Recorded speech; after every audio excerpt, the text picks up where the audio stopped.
இங்கு கூடியுள்ள அனைவருக்கும் எனது இனிய சுதந்திர தின வாழ்த்துக்களை கூறிக்கொண்டு எனது உரையை துவங்குகின்றேன்.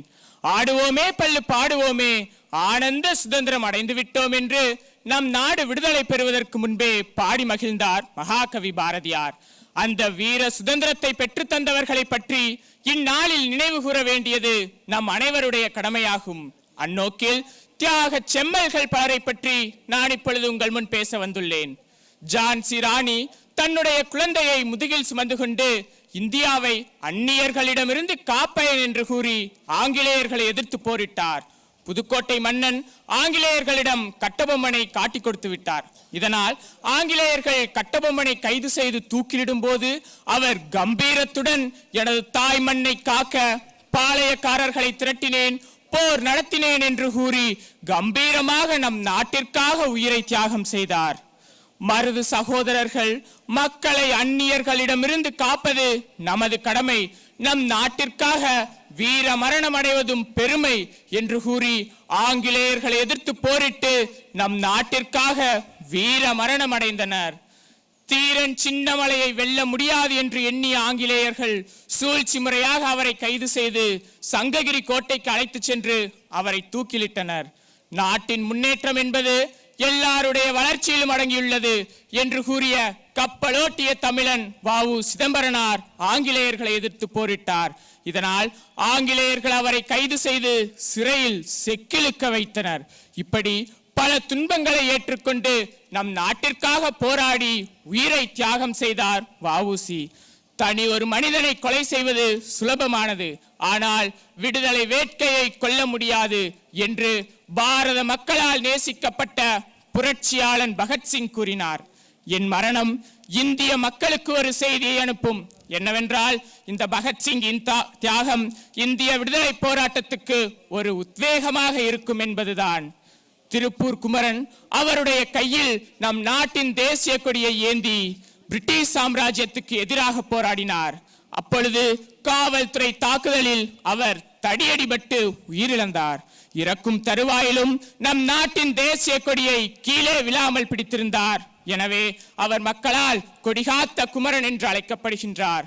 கத்தி இன்றி ரத்தம் இன்றி யுத்தம் ஒன்று வருகிறது என்ற ராமலிங்கனாரின் அடிகளுக்கு ஏற்ப நம் தேச தந்தை மகாத்மா காந்தி அகிம்சை முறையில் போராடி நம் நாட்டிற்கு விடுதலை பெற்று தந்தார். இன்று நாம் மகிழ்ச்சியாக கொண்டாடி கொண்டிருக்கும் சுதந்திர தினம் ஒன்றும் நமக்கு சுகமாக கிடைக்கவில்லை. இப்படி பல வீரர்கள் அவர்களுடைய உயிரை தியாகம் செய்து பல துன்பங்களை ஏற்றுக்கொண்டு ரத்தம் சிந்தி நமக்கு விடுதலை பெற்று தந்தனர். அவர்களுக்கு நாம் நம்முடைய வீர வணக்கத்தை தெரிவித்துக் கொள்வோம். எதிர்கால இந்தியா வல்லரசு இந்தியாவாக மாற வேண்டும் என்று கூறி எனது உரையை நிறைவு செய்கிறேன். நன்றி. ஜெய்ஹிந்த். கனவு காணுங்கள் என்றார் முன்னாள் குடியரசுத் தலைவர் மேதகு ஏபிஜே அப்துல் கலாம் ஐயா அவர்கள். அவர் கண்ட கனவு இந்தியா எப்படி இருக்க வேண்டும் என்ற நோக்கில் புதுமை இந்தியா என்ற தலைப்பில் உரையாட வருகிறார் 11ஆம் வகுப்பு மாணவி Joshika. Now I call upon Joshika from 11th standard to deliver the speech about New India.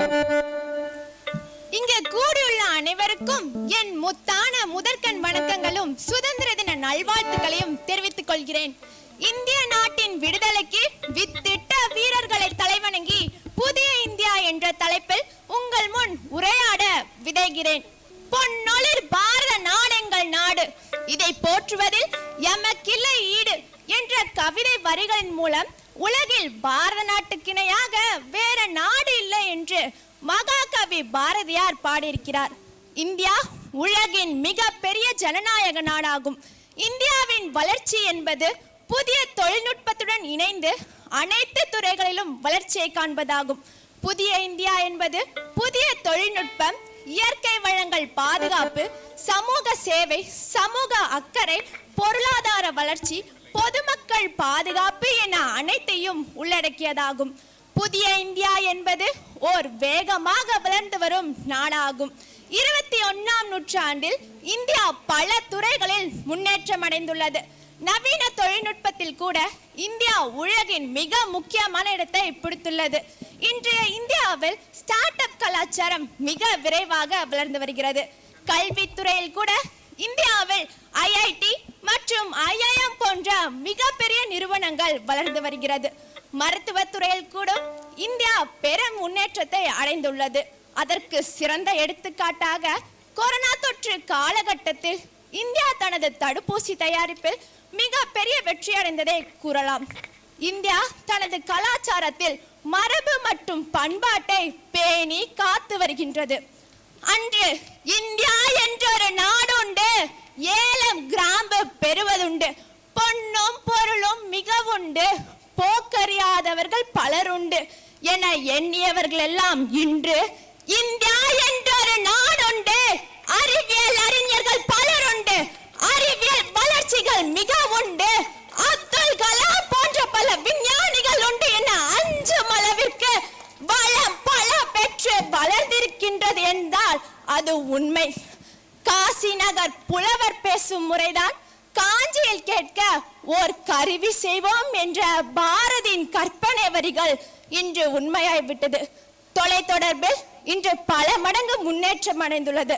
கடல் கடந்திருப்பவர்களிடம் கண்டு பேசும் அளவிற்கு வளர்ந்துள்ளது. சுதந்திரத்திற்கு பின் இந்தியா தனது பாதையை விண்வெளியில் பதித்தது.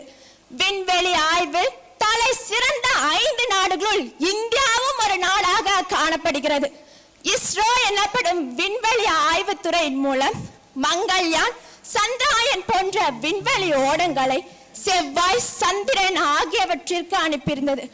ஒற்றை ராக்கெட்டிற்கு 104 செயற்கைக்கோள்களை விண்வெளிக்கு எடுத்து சென்ற முதல் நாடு என்ற பெருமை இந்தியாவிற்கே உரியதாகும். அதே சமயம் சந்திரனில் முதலாக தண்ணீர் இருப்பதை கண்டறிந்ததும் இந்தியா என்றது பெருமைக்குரிய விஷயமாகும்.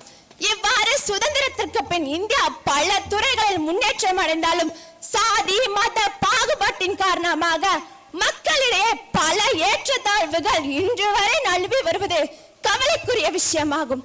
எனவே அதை விட்டொழித்து விட்டு நாம் அனைவரும் ஒன்று சேர்ந்து இந்தியாவை மேலும் முன்னேற்ற வேண்டும். கனவு காணுங்கள் என்றார் அப்துல் கலாம். எல்லாரும் இந்நாட்டு மன்னர்கள் என்றார்கள் சான்றோர்கள். எனவே நாம் அனைவரும் ஒன்று சேர்ந்து வலுவான புதிய இந்தியாவை உருவாக்க வேண்டும். அனைவருக்கும் கல்வி, ஆக்க வழியில் தொழில் வளர்ச்சி, இலக்கியத்தில் உயர்வு, ஈடில்லா ஒழுக்கம், உலகத்தர மருத்துவம், ஊழலற்ற அரசியல் அமைப்பு, எல்லோருக்கும் சம வாய்ப்பு, ஏழ்மை இல்லாத சமுதாயம், ஐக்கிய மனதுடன் மக்கள், ஒற்றுமையாய் தேசம், ஓயாது உரைக்கும் மக்கள். எனவே இவ்வாறு நம் புதிய இந்தியாவை உருவாக்க வேண்டும் சொல்லி அனைவருக்கும் மீண்டும் ஒரு முறை சுதந்திர தின நல்வாழ்த்துக்களுடன் கூறி விடைபெறுகிறேன். நன்றி, வணக்கம்.